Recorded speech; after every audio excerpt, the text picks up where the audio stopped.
박형수의 아침저널 2부 시작하겠습니다. 오늘 집중 인터뷰에서는요, 이 미래통합당 최영두 원내대변인 연결해서 21대 국회 개원을 둘러싼 논란 그리고 정치권의 쟁점 현안들 들어보도록 하겠습니다. 최영두 의원님 안녕하세요. 네, 안녕하십니까. 예. 이제 또 언론인 출신 이제 원내대변인이 되셨는데 당선된 이후에 이 아침 방송이 처음이라고 들었습니다. 네네. 우리, 지역에서는, 예. 경남에서는, 아침 방송 몇 군데 했고요. 예. 예. 전국적인 이 시사 프로그램에 출연하시는 건 처음이시네요. 이전에 많이 했습니다. 그러세요? 네. 쭉 보면 이제 이력이 이제 좀 특이하시잖아요. 그렇습니까? 제가 네. 좀 짚어보니까 이제 과거 또 예. 운동권 출신으로서 예. 또 옥살이를 하신 적도 있고요. 또 네. 언론인으로서 쭉 또 일해 오셨고 네. 정치권에 이제 또 진입하셔서 마선 네. 하포 지역구에서 이제 네. 당선이 되셨는데 네. 어떠세요? 그 야당인 미래통합당을 선택한 이유가 있을 것 같습니다. 네. 이 사실은 특이하지는 않습니다. 저희 세대, 제가 81년에 대학을 입학했습니다. 당시에 이제. 81학번이시네요. 예, 81학번이죠. 그리고 제가 자란 마산이라는 곳이 굉장히 그 민주주의의 전통이 대단한 곳입니다. 그렇죠. 올해가 사실은 3.15 60주년인데요. 네. 4.19라는 것이 바로 3.15에서 시작됐습니다. 예, 당시에 그 부정선거에 규탄하는 시민들, 학생들의 시위가 이어졌고 이것이 나중에 유혈 사태까지 이어졌습니다. 그래서 이게 이제 서울로 전파되면 4.19로 이어진 것이고요. 그래서 대한민국의 역사, 민주주의 역사를 바꾼 곳이다라는 그런 자부심이 강한 동네에서 예. 제가 고등학교까지 쭉 자랐습니다. 그런 아마 DNA랄까요? 전통 때문에 대학에 왔더니 이게 대통령도 직접 뽑을 수가 없고, 그다음에 모든 학교에 왔더니 학생반 사법경찰반이었습니다. 예. 표현의 자유라든가 모든 자유가 이렇게 제한되고 있던 시절이었기 때문에 당시에 학생들로서는 저뿐 아니라 많은 학생들, 저희 선배들이 그리고 시민들이 함께 민주주의를 이루었고요. 직선제를 이루었죠. 그래서 이제 직선제를 이룬 뒤에는 저는 우리 그 학생운동을 같이 했던 많은 친구들이 민주당을 택하고 정치를 시작했습니다만. 그렇죠.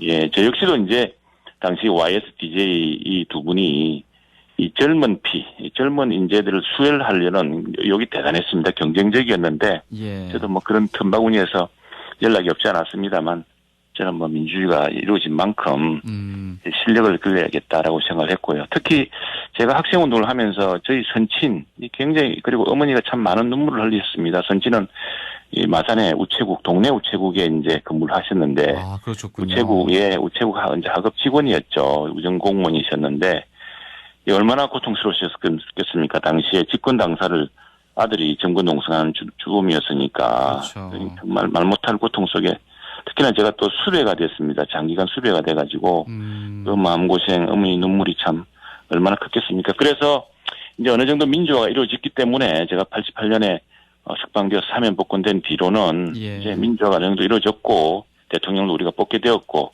해서 더 이상 부모님을 속삭여서는 안 되겠다 싶어서 전문가의 길로 가자. 예.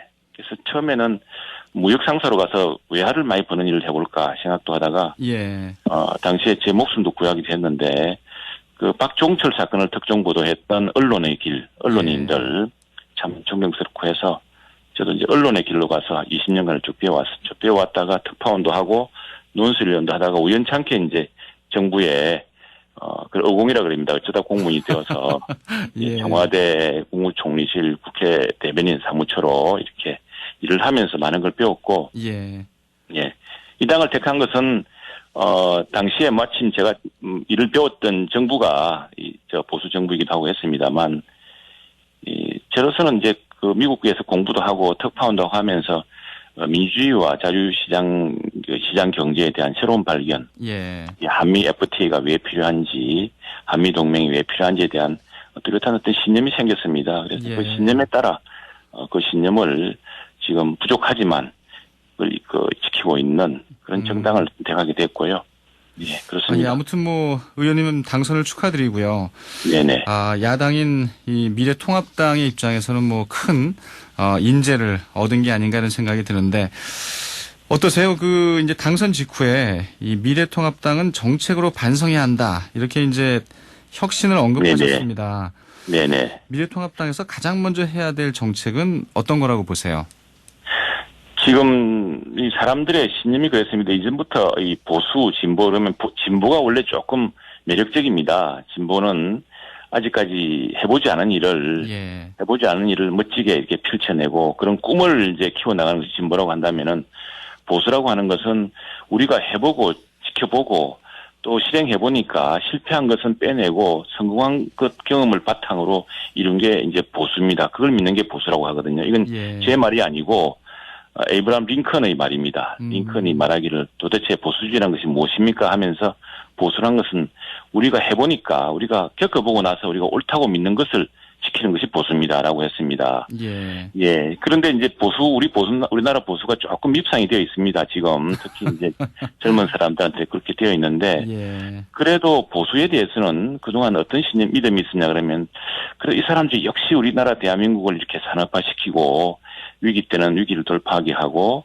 또 국제적인 능력도 많고 외교도 잘하고 안보도 강하고 또 기업도 살려내고 하는 이런 실력은 있다. 이 사람들이 좀 믿기는 해도 이 사람들이 좀 꼰대같이 보이긴 해도 그런 능력은 있는 사람이라는 신념이 그런 믿음이 국민들 사이에서는 많이 있었습니다. 그런데 최근 들어서는 우리가 그런 신념조차 그런 믿음조차 잃어버린 것이 아닌가. 그래서 제가 이제 줄곧 강조하는 것이 보수가 아무리 이렇게 새롭게 단장을 한다고 해도 사람들이 금방 그 밉상의 인식을 바꾸기는 어렵지만 우리가 원래 잘하던 것 경제를 다시 살린다든가 이 코로나 위기 속에서 경제에 대한 새로운 해법 좀 더 과감한 해법을 내세운다든가 또 지금 위기 속에 있는 외교 안보에 이런 것들을 새로운 어떤 돌파구를 만들어낸다든가 하는 그런 능력을 되찾고 그런 능력부터 보여줘야 된다. 자꾸 뭐 우리가 무슨 중도를 위하겠다. 우리가 뭐 결별하겠다. 이런 이야기만 한다고 해서 사람들이 과연 그걸 받아들이겠느냐.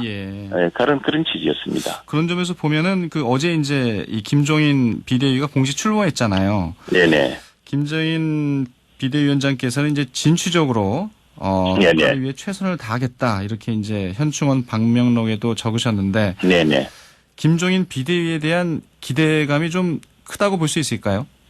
네, 그렇습니다. 어제 저도 이제 비대위 첫 회의에 배석을 했는데, 그 진치란 게 무슨 뜻입니까? 라고 기자들이 물었다고 합니다. 그 기자들의 질문에 대해서 김종인 비대위원장이 이건 진보보다 더 앞서 나가자는 것이다. 라고 이야기를 했습니다. 그런데 뭐 우리가 그래서 아주 좌편으로 더 가자는 이야기가 아니고, 김종인 위원장의 말씀은 지금의 위기라는 것이, 이 포스트 코로나라는 것이 엄청난 세상의 변화, 경제 위기의 어떤 양상이라든가 산업의 변화가 그 폭이 과거에 상상했던 것 이상이라고 합니다. 그래서 이런 시기에는 진보니 보수니 하는 이런 협의한 틀이 더 이상 의미가 없다.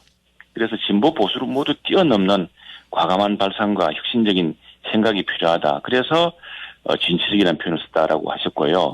어제 마침 이 회의를 할 때 언론에도 공개되었습니다만 그 뒷벽면에 변화, 그 이상의 변화라고 했거든요. 역시도 이제 지금 비상한 위기 시기, 그래서 우리가 비상대책위원회를 다시 꾸리게 되었는데 이 시기에는 우리가 정말 국민들을 위해서 초당파적으로 여야라든가 진보 보수라든가 이런 틀 넘어서 과연 이 위기, 이 세계적 위기입니다. 우리나라뿐 아니라 특히 우리는 이제 해외 의존도가 크기 때문에 세계 경제가 어려워지면 더 어려워집니다. 그렇죠.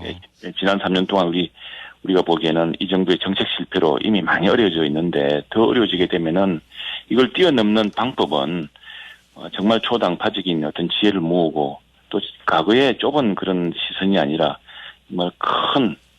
정말 예상치도 못했던 큰 변화를 스스로 만들어내야 된다라는 그런 강력한 의지가 어제 비대위 회의에서도 보였습니다. 그러면 어제 김종인 위원장께서도 이제 얘기를 하셨지만 3차 추경에 대해서도 좀 긍정적으로 바라보는 거죠, 야당에서는.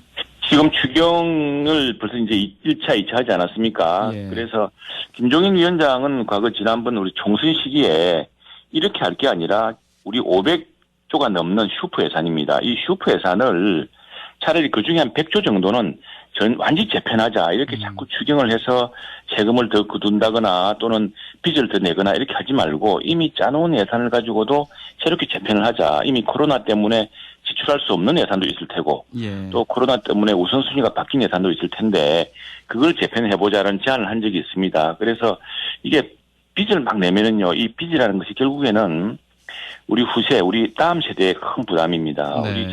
우리가 30대, 40대, 20대에게 우리 당이 큰 인기가 없습니다만 그 인기가 없는 이유는 우리는 20대, 30대에게 물려줄 부채를 늘려서는 안 된다. 우리는 미래 세대를 엄청 걱정을 하는데 우리 진정성을 잘 몰라주는 게 있는데 바로 이 국가 부채라는 것은 한번 일으켜 놓으면요 되돌릴 수가 없습니다. 그리고 지금 올해 이제 IMF라든가 세계경제기구가 다 이야기하듯이 경제 성장률이 굉장히 나쁠 겁니다. 나쁠 건데 그러다면 채무를 갚을 능력도 더 줄어드는 거거든요. 그런데 네. 벌써 이 정부 들어서 국가 부채의 증가 속도가 어마어마합니다. 막 100조씩 늘고 막 그러거든요.